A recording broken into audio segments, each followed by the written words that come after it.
శ్రీ గురుచరిత్ర అధ్యాయం 11. శ్రీ గణేశాయ నమః. శ్రీ సరస్వత్యై నమః. శ్రీ గురుభ్యో నమః. ప్రస్తావన: ఈ 11వ, 12వ అధ్యాయాలలో శ్రీ దత్తాత్రేయ స్వామి యొక్క రెండవ కలియుగ అవతారమైన శ్రీ నృసింహ సరస్వతీ స్వామి వారి వృత్తాంతము చెప్పబడుతుంది. ఇందులో గమనించవలసిన ముఖ్యమైన అంశాలు ఇవి. 1. శ్రీపాదస్వామి కానీ శ్రీ నృసింహ సరస్వతి స్వామి కానీ తాము భగవద్ అవతారములని లోకానికి చాటుకోలేదు. శ్రీరాముడు కూడా ఆత్మానాం మానుషం మన్యే, నేను మానవుడననే తలుస్తున్నాను అన్నాడు. శ్రీకృష్ణుడు తాను భగవద్ అవతారమని అర్జునుడి వంటి ఆంతరంగికులకు కొద్ది మందికి మాత్రమే చెప్పాడు కానీ లోకానికి చాటలేదు. దీనిని బట్టి నిజమైన అవతార పురుషుడు తన నిజతత్వాన్ని లోకానికి చాటుకోవడం తెలియాలి. వేదవ్యాసుల వంటి సత్యదృష్టలు కొద్దిమంది మాత్రమే ఈ రహస్యాన్ని గుర్తించి లోకానికి తెలియపరిచారు. 2. ఈ అవతారమూర్తులందరూ తమ నిజమైన విశ్వరూపాన్ని ఆంతరంగికులకు ప్రసాదించి అనుభవపూర్వకంగా తమ దైవత్వాన్ని నిరూపించారు. అలాగని పౌండరీక వాసుదేవుని వంటి కీర్తికాములు మాత్రమే తాము అవతార పురుషులమని లోకాన్ని నమ్మింపజూచారు. 3.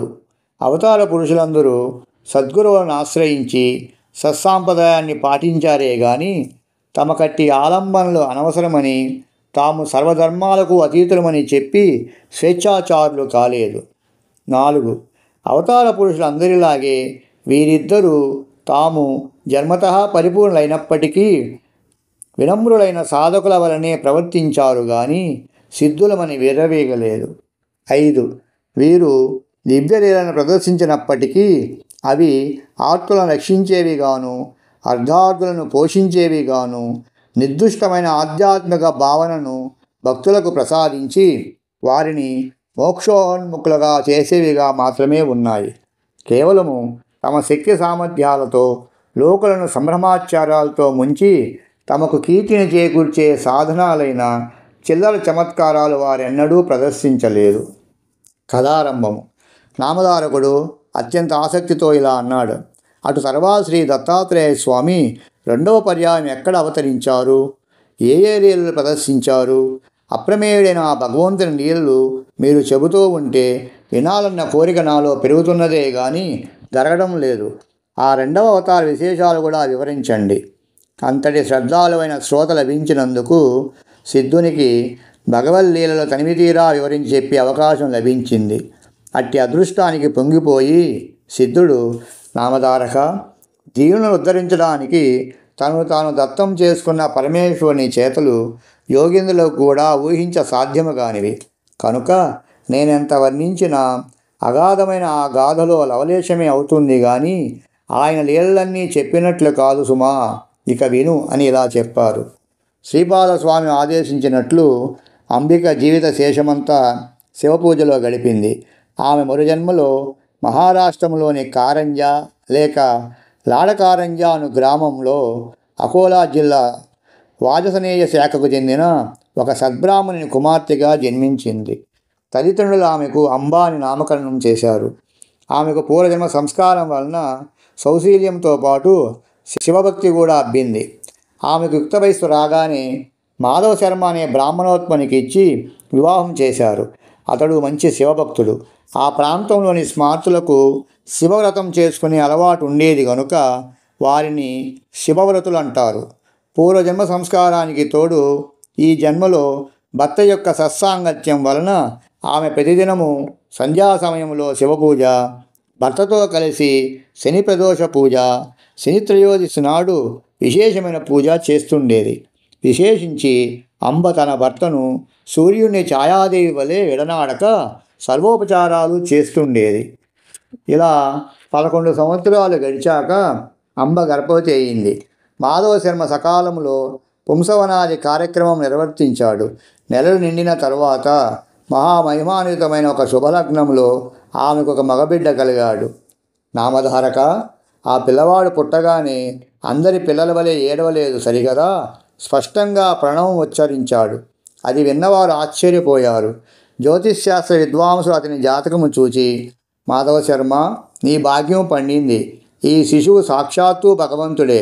ఇతడు మన వలె గృహస్థాశ్రమం స్వీకరించడు. చిన్న వయసులోనే సన్యాసం స్వీకరించి జగద్వంద్యుడవుతాడు. ఇతని చరణాలు ధ్యానించిన భక్తులకు కామధేను అవుతాడు.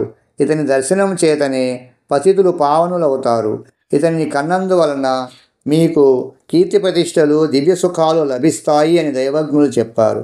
మాధవ శర్మ ఆ విద్వాంసులను ఘనంగా దక్షిణ తాంబూలాలతో సత్కరించాడు. వారు సెలవు తీసుకుంటూ, మాధవ శర్మ, ఈ బాలునికి శ్రీసిద్ధులు దాస్యం చేస్తాయి, నవనిధులు పరిచారకులవుతాయి అని ఆశీర్వదించారు. ఆ బాలుడు పుట్టిన వెంటనే ప్రణవం ఉచ్చరించిన సంగతి వాడవాడలా ప్రాకిపోయి అతనిని చూడడానికి జనము ఇసుక వేస్తే రాళ్ళంతగా వచ్చారు. పిల్లవానికి దృష్టిదోషం తగలకుండా తండ్రి రక్షాబంధనం చేయించాడు. తల్లి అతనికి ఉప్పు, మిరియాలు, ఎండుమిరపకాయలు, వేపాకులతో దృష్టి తీసేది. తర్వాత ఒక సుముహూర్తంలో ఆ పిల్లవానికి శాలగ్రామదేవ అని పేరు పెట్టారు. కానీ ఇంట్లో అందరూ అతనిని నరహరి అని పిలుచుకునేవారు. నరులంటే అజ్ఞానబద్ధులైన మానవులు, హరి అంటే మానవుల యొక్క అజ్ఞానం వలన కలిగిన దైన్య తాప పాపాలను పోగొట్టేవాడని అర్థం. ఆ పేరు ముందుగానే ఆయన అవతారమూర్తి అని సూచిస్తున్నట్లున్నది. బలహీనంగా ఉండడం వలన అంబ వద్ద పిల్లవానికి చాలినన్ని పాలు లేవు. పిల్లవాని కోసం ఒక దాదిని కానీ పాడి మేకను కానీ ఏర్పాటు చేయాలని ఆ దంపతులు ఆలోచిస్తుండగా ఆ పిల్లవాడు తన చిన్నారి చేతులతో తల్లి యొక్క వక్షస్థలాన్ని స్పృశించాడు. వెంటనే ఆమెకు స్తన్యం పెళ్ళుబుకి 32 దారులుగా కారి నేలపై పడ్డాయి. ఈ విషయం అందరికీ తెలిస్తే బిడ్డకు దృష్టిదోషం తగులుతుందని వెరచి అంబ ఈ లీలను రహస్యంగా ఉంచింది. ఆ పిల్లవాడు ఓయల్లో పడుకోబెడితే ఏడ్చేవాడు, నేల మీద పడుకోబెడితే ఆడుకునేవాడు. ఇలాంటి లీలలు ఎన్నో జరిగినప్పటికీ తల్లి వాటిని ప్రకటించలేదు. అందువలన ఆ ప్రభు యొక్క సంపూర్ణమైన దివ్యత్వం అందరికీ తెలియరాలేదు. ఇలా సంవత్సరం గడిచినా అతనికి ఒక్క మాట కూడా రాలేదు. కులదేవతలను ఆరాధించమని కొందరు, మరీ ఆకుల విస్తల్లో బ్రాహ్మణులకు భోజనం పెట్టించమని కొందరు, రావి ఆకుల విస్తల్లో భోజనం పెట్టించమని మరికొందరు చెప్పారు. మాటలు చెబుతూ అతని చేత అనిపించడానికి యత్నిస్తుంటే క్రమంగా వస్తాయని కొందరు, అతడు మాత్రం మాటలు వచ్చినా కొంతకాలం తర్వాత మాత్రమే మాట్లాడతాడని మరికొందరు అనేవారు. వారందరి మాటలు విని నరహరి నవ్వేవాడు. ఎవరేమడిగినా ఓం అన్నది అతని సమాధానం. ఆ సంగతి విని కొందరు పెద్దలు, ఇతడు మన మాటలు వినగలుగుతున్నాడు గనుక ఇతడు చెవిటివాడు కాదని స్పష్టమవుతున్నది అనేవారు. అతడు మూగవాడైతే అంత స్పష్టంగా ఓం అనడం సాధ్యం కాదు. అతడు మాటలొచ్చి కూడా ఎందుకో మాట్లాడడం లేదు అని కొందరు తల్లికి ధైర్యం చెప్పేవారు. ఆమె ఎవ్వరేది చేయమని చెప్పినా అదల్లా చేసేది. తమ కులదైవమైన దత్తస్వామికి ప్రత్యేక పూజలు చేసేది. ఇలా నరహరికి 7వ సంవత్సరం వచ్చింది. కానీ అతడు మాట్లాడనే లేదు. బాలుడు మూగవాడవుతాడని తల్లిదండ్రులు ఎంతో కలత చెందారు. ఒకనాడు అంబ అతని పరిస్థితికి కంటతడి పెట్టింది. అది చూచి నరహరి సైగలతో ఆమెను వారించి ప్రక్కనే ఉన్న ఒక ఇనుప వస్తువును తెప్పించి చేతితో త్రాకాడు. తక్షణమే అది బంగారంగా మారింది. ఆశ్చర్యంతో తల్లిదండ్రులు మరికొన్ని ఇనుప వస్తువులను అతని చేత తాకించారు. అవి కూడా బంగారంగా మారాయి. తమ పిల్లవాడు సామాన్యుడు గాడని, ఆజన్మ సిద్ధుడని వారు గుర్తించారు. అయినప్పటికీ ఆ దంపతులు అతడు మాట్లాడకపోవడం గురించి దిగులు పడుతూనే ఉండేవారు. అతడు వేదాధ్యయనం చేసి స్వధర్మాన్ని ఎలా పాలించగలడన్నదే మాధవ శర్మకున్న దిగులు. తల్లి ఒకరోజు అతనిని అక్కున చేర్చుకొని కన్నీరు కారుస్తూ, నా కన్న తండ్రి, నీ మాటలు విని ఆనందించే భాగ్యం మాకు లేదా అన్నది. అది విని నరహరి నవ్వి తనకు ఉపనయనం చేస్తే మాట్లాడుతానని, మొట్టమొదటగా ఆమెతోనే మాట్లాడతానని సైగల ద్వారా తెలిపాడు. ఆ సంగతి విని మాధవ శర్మ ఆశ్చర్యపడి అతని ఉపనయనానికి ఒక శుభముహూర్తం నిర్ణయించి ఊరి వారినందరినీ ఆహ్వానించాడు. గ్రామస్తులందరూ అతడి ఆశలు అడియాశలై నలుగురిలో తలవంపులకు గురియవుతాడని తలిచారు. కొందరు పెద్దలు మాత్రం, అయ్యా, ఆ పిల్లవాడు గాయత్రి మంత్రం ఉచ్చరించగలిగితే మనకేమి, లేకపోతేనేమి, మనకు మాత్రం మృష్టాన్న భోజనము, ఘనంగా దక్షిణ తాంబూలాలు లభిస్తాయి గనుక ఈ ఉపనయన కార్యక్రమం జరుపుకోనివ్వండి అన్నారు. అందరూ ఉపనయనానికి మాధవ శర్మ ఇంట సమావేశమయ్యారు. నరహరి ముండనము, మాతృభోజనం అయ్యాక జింక చర్మము, పశు వస్త్రము ధరించాడు. చెవిలో గాయత్రీ మంత్రం ఉపదేశించినప్పుడు నరహరి ఆ మంత్రరాజాన్ని మనసులోనే జపించి దీక్ష తీసుకున్నాడు. తరువాత అతడు తల్లికి నమస్కరించి ఆమెను భవతి భిక్షాందేహి అని భిక్ష కోరి మొట్టమొదట ఆమెతోనే మాట్లాడతానని తల్లికి తానిచ్చిన మాట నిలబెట్టుకున్నాడు. తల్లి మొదటి భిక్ష ఇచ్చి ఋగ్వేదం పఠించు, ఆచారం పాటించు అనగానే నరహరి అగ్నిమీలే పురోహితం అని ప్రారంభించి ఋగ్వేదంలోని మొదటి మంత్రం చెప్పాడు. అంబ రెండోసారి భిక్ష ఇచ్చి యజుర్వేదం పఠించు, ఆచారం పాటించు అనగానే నరహరి ఇషేత్వా అని ప్రారంభించి యజుర్వేదంలోని మొదటి మంత్రం పఠించాడు. తల్లి మూడవసారి భిక్ష ఇచ్చి సామవేదం పఠించు, ఆచారం పాటించు అనగానే నరహరి అగ్ని ఆయాహి అని ప్రారంభించి సామవేదంలోని మొదటి మంత్రం గానం చేశాడు.